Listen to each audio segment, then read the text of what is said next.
Story number 2. In a new high-tech world, it's been easier for people to get scammed.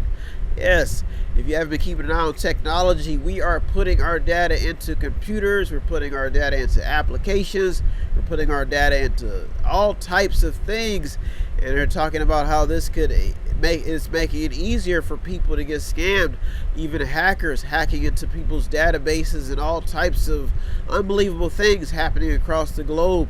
There is a story that surfaced about how health insurers are making it easier for scammers to steal your identity and your money, which is unbelievable. There was even a story that surfaced in about how Elon Musk is making implants linked to brains and smartphones. Technology has made a big come up in the past few years, over the centuries, and it has made an impact on our daily lives, even in our homes. We've got things like Alexa, we've got Google things, and all types of things that are keeping tabs on what we're doing.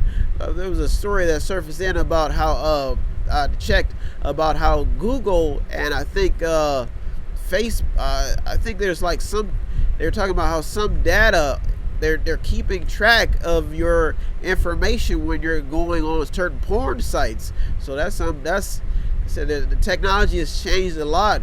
You can have a whole profile online, and people are able to tap into it and just see what type of person you are, see what you like, see what your buying habits is.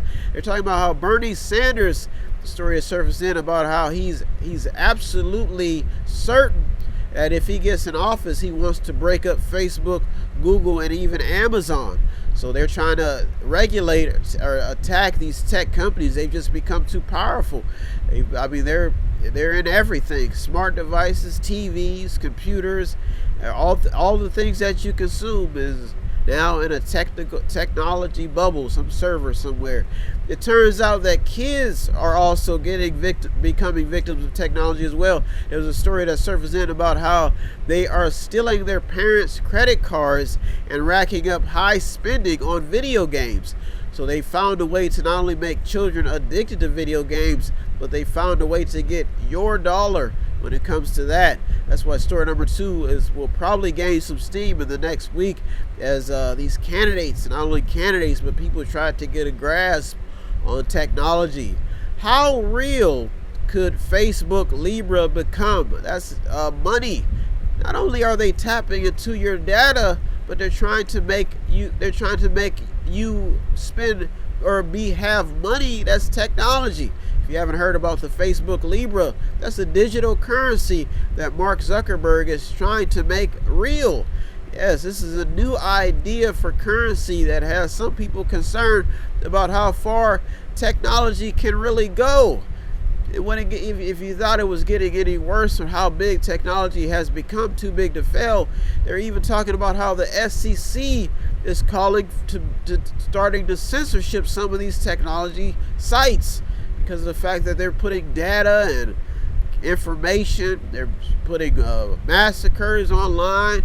So the FTC is finally starting to step in and say, hey, we've got to do something about these technology companies. That's why story number 2 probably will gain some steam. It will probably remain in the news. Here in the media with me, Brian West, where it's my supreme duty every week to give you the top 8 headlines and developing news stories that made it in. If you want to contribute in any way, all you have to do is visit www.method8inc.com, method8inc.com, where you can buy something, click on something, watch something, or just read something. As a child, I was raised up and I was told that my duty on this planet was to mediate, stand between, stand in the middle, and give you what you need. A daily dose of vitamin news. If you need help, then dial your operator. Have no fear, fellow citizens. The Mediator is here.